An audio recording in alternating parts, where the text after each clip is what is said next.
Jadi banyak sekali yang menanyakan sama saya kapan saya balik Hong Kong, kapan saya balik Hong Kong. Saya kurang tahu menunggu Pak Tony sampai dia bilang lo bawa ote Yufan Hong Kong lah. Saya baru pulang ke Hong Kong. Jadi saya akan menunggu instruksi dari bos saya, dari bos saya, yaitu Pak Tony. Kalau Pak Tony berpikir bahwa ingin tinggal di Indonesia 1 tahun atau Pak Tony berpikir ingin tinggal di Indonesia 2 tahun, ya saya tidak bisa bilang tidak dong. Ini negara saya dan saya juga nyaman berada di Indonesia. Ya kenapa enggak gitu? Bener nggak teman-teman? Jadi kesempatan buat saya dong. Suami saya mau pulang ke Indonesia tanpa beban, sangat nyantai sekali. Dia di sini pagi-pagi sarapan sego jagung.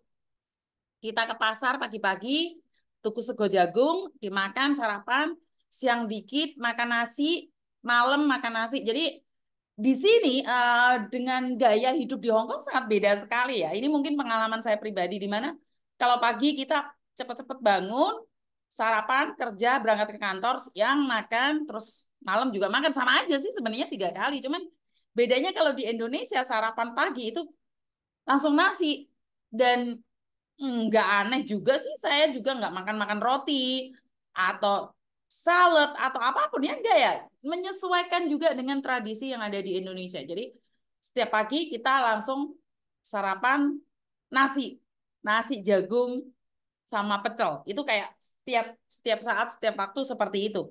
Dan siangnya makan nasi. Apa kegiatan sehari-hari saya? Saya ya karena fokus berbicara dengan keluarga, dengan tetangga, lama tidak ketemu. Jadi saya pribadi itu lebih fokus selama 1 bulan ini untuk ngobrol dengan keluarga karena spend time yang terlalu lama di luar negeri, saya juga harus berbicara dengan keluarga saya, anak saya, menemani kemanapun mereka mau. Dan sekarang sudah 1 bulan lebih di mana mereka sudah melakukan aktivitas mereka masing-masing dan saya kembali bisa dengerin membuat konten bersama kalian. Jadi ada jeda waktu ya Mbak ya, bukannya pulang saya fokus dengan konten terus enggak juga ya. Jadi saya lebih fokus pada keluarga saya, pada anak saya, kegiatan aktivitas anak saya dan sekarang sudah kembali normal, aktivitas seperti biasa, makanya saya bisa ngonten bersama kalian. Ya, saya semaksimal mungkin akan mengangkat telepon kalian sebisanya. Saya akan mengangkat telepon kalian sebisanya dan semampunya sama seperti dulu lagi. Karena ini adalah ruangan saya. Jadi ini sebenarnya ruang belajarnya Meme ya. Jadi ini adalah lantai atas, ini ruang belajarnya Meme karena Meme bilang daripada Mama kabelnya ke sana ke sini ya udah tempatin aja tempat saya. Jadi ini adalah suasana ruang belajarnya Meme. Ini meja yang saya pakai juga meja belajarnya Meme. Jadi terima kasih sama Meme sudah memberikan tempatnya pada saya. Jadi seneng seneng dan saya sudah bisa kembali beraktivitas menyapa kalian.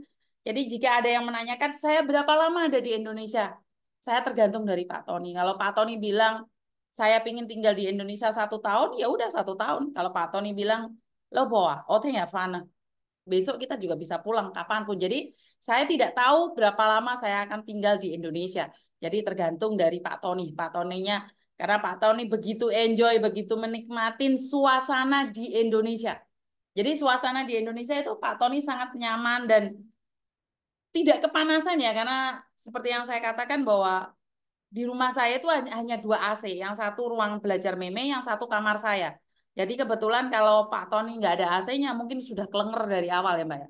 Jadi kalau malam itu siang dia nggak apa-apa karena dia bertemankan kipas-kipas kecil. Jadi kipasnya di mana-mana. Saya ada 4 kipas Mbak. Satu di belakang sebelah komputer saya dan di bawah. Ada 3 kipas dan 1 AC. Panas pol. Indonesia itu panas pol.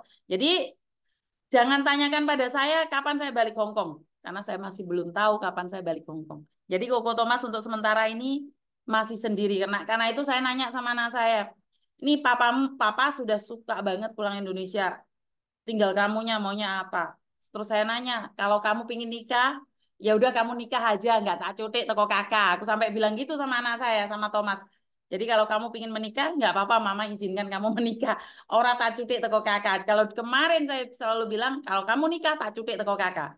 Tapi sekarang enggak, saya bilang, kalau kamu pingin menikah, ya udah menikah. Kalau kamu suka. Tapi anak saya mengatakan bahwa dia akan menikah dengan orang Indonesia dan meminta mboe yang milih dan atas izin neneknya. Jadi ibu saya lah yang menentukan jodohnya. Jadi kalaupun anak saya suka sama dia, kalau ibu saya nggak suka, ya nggak tahu bisa apa nggak. Tapi, tapi kalaupun ibu saya suka sama menantunya, tapi anak saya nggak suka, ya juga nggak jadi gitu loh. Jadi intinya adalah saya izinkan Thomas untuk menikah, tapi terserah dia seperti apa dan bagaimana karena sekarang bapaknya lebih memilih untuk tinggal di Indonesia. Wes, itu ya itu aja ya informasinya ya. Saya kita baca komen-komen kalian dulu.